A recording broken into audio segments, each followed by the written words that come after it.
وعلیکم السلام. نحمده ونصلي على رسوله الكريم. اما بعد فاعوذ بالله من الشيطان الرجيم. بسم الله الرحمن الرحيم. ما آتاكم الرسول فخذوه وما نهاكم عنه فانتهوا. صدق الله العظيم. معزز حاضرین، اسٹیج پر جلوہ افروز علماء کرام اور پس پردہ بیٹھی ہوئی ہمارے اس ادارے کی معلمات و متعلمات، یہاں اس تاریخی گاؤں میں آ کر ہم بہت ہی فخر محسوس کر رہے ہیں. بزرگوں کی اس بستی میں، اس بستی کا نام بہت دور دراز تک مشہور ہے اچھائیوں کے ساتھ. ہمارے یہاں، ہمارے ملک میں روزمرہ آئے دن کچھ نہ کچھ حالات پیش آتے ہی رہتے ہیں. آپ حضرات کہیں نہ کہیں کچھ نہ کچھ سنتے ہی رہتے ہیں. ہمارا کام ہے اپنی علمی، عملی اور جتنی ہماری کوششیں زیادہ سے زیادہ ہو سکے وہ آدمی اپنے معاشرے کو، اپنے گھر کو، اپنے ماحول کو، اپنی گلی، اپنے کوچے کو جہاں تک جتنی کوشش ممکن ہو سکے وہ ہم سب کو کرنی چاہیے. میں ذرا سی ایک بات یہ بتانا چاہ رہا ہوں آپ حضرات سے، اس لیے کہ 2:15 بجے نماز ہے.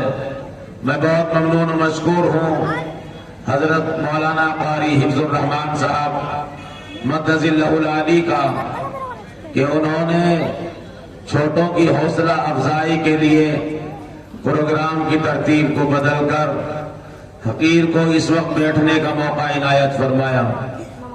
میں عرض یہ کرنا چاہ رہا ہوں کہ اب سے میری بات بیان کرنے والے علماء بہت سارے تشریف لائے ہوئے ہیں. مجھے ایک تھوڑی سی بات یہ عرض کرنی ہے کہ اب سے تقریباً 4 مہینے پہلے ہمارے یہاں ملک کی مختلف ریاستوں میں جانا ہوا ہے. ملک کی مختلف ریاستوں میں جو جانا ہوا ہے، اس جانے کا جو مقصد تھا وہ صرف دینداری اور بے دینی کا جائزہ لینا اور شہر در شہر جا کر کے ملاقاتیں اور مساجد میں اصلاحی پروگرام حضرت مولانا غیاث احمد صاحب رشادی دامت برکاتہم العالیہ کی صدارت میں 20 سے 25 علماء نے کافی روز تک کئی اسٹیٹوں کا دورہ کیا. میرا جانا ہوا اورنگ آباد، تو مجھے بتانا ہے آپ حضرات سے. اورنگ آباد عصر کی نماز کے بعد جب ہم لوگ عصر کی نماز سے فارغ ہو گئے تو ہم نے مولانا مفتی انیس الرحمان صاحب جو اورنگ آباد کے بہت ہی قابل اور فعال عالم دین ہیں، ان سے میں نے یہ کہا عصر کی نماز کے بعد کہ ہمارے ملک میں ایک فتنہ بہت زیادہ زور پکڑ رہا ہے. آپ حضرات میں سے کچھ لوگوں کو علم ہوگا، علماء اس کے بارے میں ہر وقت ہمیں آگاہ کرتے رہتے ہیں. آپ نے دیکھا ہوگا کہ گزشتہ رمضان، ابھی جو رمضان گیا ہے، اس رمضان سے پہلے ایشیا کی عظیم دینی درسگاہ دارالعلوم دیوبند کے محتمم نے اپنا ایک آڈیو جاری فرمایا تھا. اس آڈیو میں آپ نے عوام سے یہ اپیل کی تھی کہ اس وقت رمضان کے مہینے میں میں آپ سے گزارش کر رہا ہوں کہ یہ بات جو میں اہم عرض کر رہا ہوں بڑی دھیان کے ساتھ اور توجہ کے ساتھ.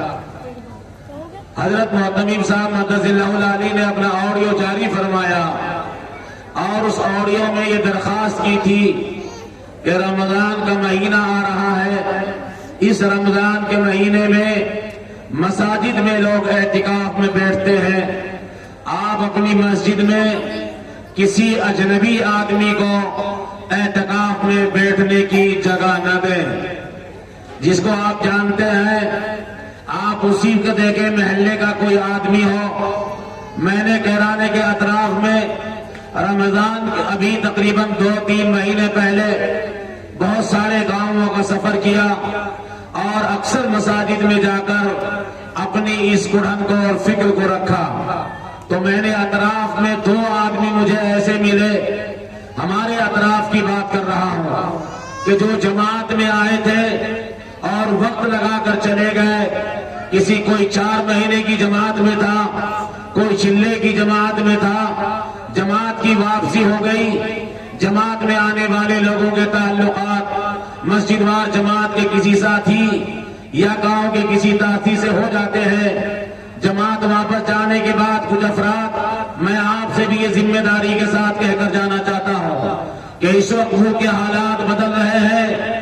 آپ کو یہ دیکھنا پڑے گا کہ اس ماحول میں جیسے میں داڑھی ٹوپی کرتے اور پائجامے میں بیٹھا ہوں، میں اس لیے آپ کے کانوں کی سماعت کے حوالے یہ بات کر دینا چاہتا ہوں کہ میں اپنی آنکھوں سے اسی طرح کے آدمیوں کو جن کا یہ کرتا، یہ پائجامہ، یہ شرعی داڑھی، ایسی سفید ٹوپی اور یہاں سجدے کا نشان موجود ہے، آپ نہیں پہچان سکتے کہ یہ کون ہے۔ آپ اس کے بارے میں یہ الگ بھی نہیں بتا سکتے۔ ان کی نہ مسجدیں الگ ہیں، نہ ان کا کوئی کام الگ ہے۔ ہماری مسجدوں میں ہمارے اس لباس کے ساتھ، ہمارے اس چہرے کے ساتھ، ہمارے اس تمام چیزوں کو لے کر ہماری مسجدوں میں نماز پڑھ رہے ہیں۔ ابھی چند مہینے پہلے علی گڑھ مسلم یونیورسٹی سے یہ خبر آئی تھی کہ وہاں بھی ایک کیس پکڑا گیا ہے۔ میں آپ سے یہ بتانا چاہ رہا ہوں کہ اس وقت ملک کے حالات جو ہے، ہمارے یہاں ایک فتنہ ہے جس کو شکیلی فتنہ کہا جاتا ہے۔ یہ شکیلی فتنہ ابھی ہمارے یہاں بجنور میں حضرت مولانا ابو القاسم نعمانی مدد اللہ العالی کا وہاں بھی خطاب ہوا تھا۔ بجنور جو ہماری مسلم آبادی ہے، تھانہ بھون ہے، ہمارے یہاں قریب میں نانوتا ہے۔ نانوتا میں ایک بیٹھے ہوئے دسترخوان پر علماء تشریف فرما تھے، وہاں اس بارے میں ذکر ہوا تو وہاں کے مولانا نے مجھے بتایا کہ جس محلے میں حضرت مولانا قاسم نانوتوی نبر اللہ مرقدہ کا مکان تھا، اسی محلے میں قادیانیوں نے مکان خرید لیا ہے۔ مجھے آپ سے یہ کہنا ہے، میں آپ کو یہ معلومات میں اضافہ کرنا چاہتا ہوں کہ آپ کو جاگنا پڑے گا، آپ کو اٹھنا پڑے گا، آپ کو دیکھنا پڑے گا کہ دائیں بائیں کیا ہو رہا ہے۔ آپ نے اگر نہ دیکھا تو آنے والا کل ہو سکتا ہے ہمارا بچہ ہمارے ہاتھوں سے نکل جائے گا۔ اگر آپ نے غور نہ کیا اور آپ نے باریک نظری کے ساتھ اب اس معاشرے کا آپ نے بہت غور سے مطالعہ نہ کیا تو یہ قریب ہے کہ ہمارے ہوتے ہوئے ہمارے گھر میں فرقہ باطلہ کے لوگ گھس جائیں گے۔ میں نے جب وہاں مولانا انیس الرحمان صاحب اورنگ آباد سے کہا، انہوں نے کہا کہ یہی شکیلی لوگ رہتے ہیں، ان کی پوری کالونی ہے، ہماری آنکھ نے دیکھا سفید ٹوپی اور اسی کرتا اور پاجامے میں اتنا خوبصورت نوجوان موبائل پر بات کرتے ہوئے جب آ رہا تھا، ہم نے گاڑی میں چلتے چلتے پوچھا کہ یہ کون ہے، تو حضرت مولانا مفتی انیس الرحمان صاحب نے بتایا کہ یہ بھی شکیلی ہے۔ ہمارے اندر کے ہوا نکل گئی کہ ایسا خوبصورت جس کے سجدے سر پر، جس کے ماتھے پر سجدے کا نشان ہے، اس کا پائجامہ پنڈلیوں تک ہے، اس پر کوئی بھروسہ نہیں کر سکتا۔ محفوظ الرحمان ان کی پوری کالونی کو اور پورے ان کے عملے کو اپنی آنکھوں سے دیکھ کر آیا ہے۔ ان کی کالونی میں 6 سال کے بچے کا لباس بھی کرتا اور پائجامہ اور ٹوپی ہی میں نے دیکھا ہے۔ دل اندر سے یہ کہہ رہا تھا کہ آج کسی مسلم کالونی کو دیکھا ہے، ہمارے بچوں کی صورتیں اور شکلیں یہ آپ کے سامنے بیٹھے ہوئے ہیں، لیکن اگر آپ شکیلیوں کی کالونی میں جائیں گے، تازہ معلومات کے مطابق یہ معلوم ہوا ہے کہ اورنگ آباد میں 50 بیگھے زمین اور خریدی گئی ہے۔ ابھی تازہ حال میں خبر اور آئی تھی کہ ایک ہماری سنی مسلم لڑکی کے ساتھ شکیلی لڑکا جب نکاح کرنے جا رہا تھا، نکاح کے عین وقت پر ایک صاحب نے آ کر بتایا امام صاحب سے کہ جو نکاح آپ پڑھانے جا رہے ہیں، ہماری معلومات کے مطابق یہ لڑکا بھی شکیلی ہے، اور اس کو ساری دنیا نے دیکھا کہ جب اس سے پوچھا گیا تو وہ ذرا سا بھی دب نہیں رہا تھا، اور فرقہ باطل باطلہ کی برابر سے اسی تائید کے ساتھ بیٹھا ہوا تھا۔ میں آپ سے عرض یہ کرنا چاہ رہا ہوں میرے بھائی، آپ سے گزارش یہ کرنا چاہ رہا ہوں، علماء اپنے مدارس میں رہ کر جب بھی فرقہ باطلہ سر اٹھاتے ہیں، علماء اسی بات کو لے کر کے پوری دنیا کے لوگوں کو سمجھانے کی کوشش کرتے ہیں۔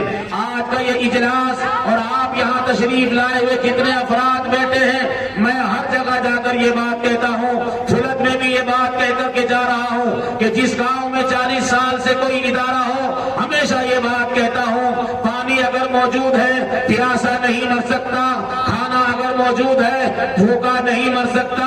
جب پانی موجود ہے تو پیاسا مرنے کا سوال ہی نہیں ہوتا، کھانا موجود ہے بھوکا مرنے کا سوال ہی موجود نہیں ہوتا۔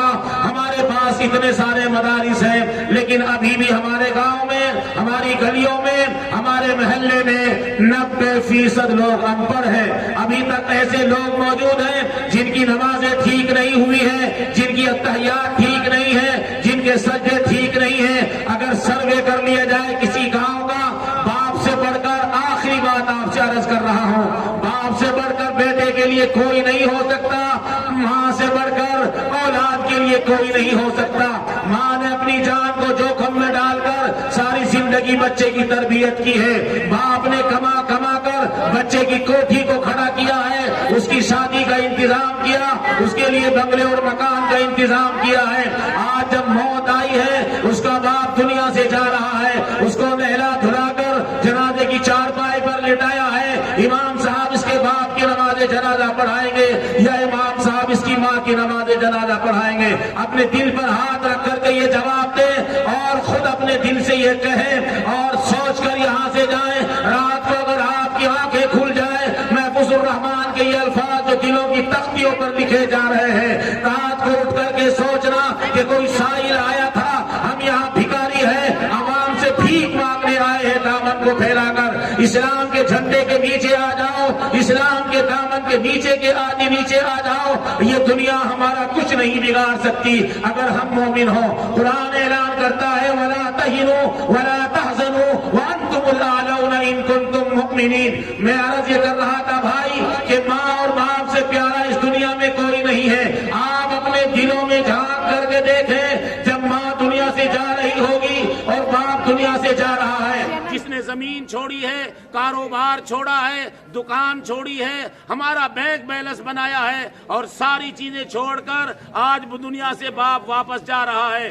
میری آپ سے گزارش و درخواست یہ ہے کہ آج باپ دنیا سے جا رہا ہے، کتنے لوگ یہاں ایسے بیٹھے ہوئے ہیں کہ باپ کی نماز جنازہ پر پڑھے جانے والی دعا کس کو یاد ہے؟ ہم خاندانی مسلمان ہیں، ہم باپ دادا کے مسلمان ہیں، ہمارے سگڑ دادا مسلمان ہوتے آئے ہیں، لیکن آج تک یہاں بیٹھے ہوئے لوگوں سے اگر پوچھ لیا جائے اور ایک ایک کو سن لیا جائے، میں اس لیے یہ مرض کی دوا دے کر اور بتا کر کے جا رہا ہوں کہ مدرسہ موجود ہو اور قرآن پڑھنا نہ جانتا ہو، مدرسہ موجود ہو اور نماز صحیح نہ جانتا ہو، مدرسہ موجود ہو اور رکوع کرنے کا طریقہ صحیح نہ آتا ہو، اور مدرسہ موجود ہو اور اتحیات ٹھیک یاد نہ ہو، مدرسہ موجود ہے دعائے قنوت یاد نہیں ہے، اور مدرسہ موجود ہے ماں اور باپ کے جنازے پر یہ بچے کو یہ نہیں پتا، نہ اس نے یاد کیا ہے کہ میری ماں آج کے بعد اس کی ماں واپس نہیں آئے گی، آج کے بعد اس کا باپ واپس نہیں آئے گا، یہ اس کا آخری سفر ہے، اس کا کمایا ہوا گھر، اس کی دھن دولت، یہ سب بیٹے کے حوالے ہے، اور بیٹا نماز جنازہ میں کھڑا ہے،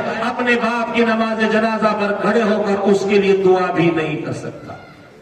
بس یہ بات مجھے کہنی تھی آپ حضرات سے۔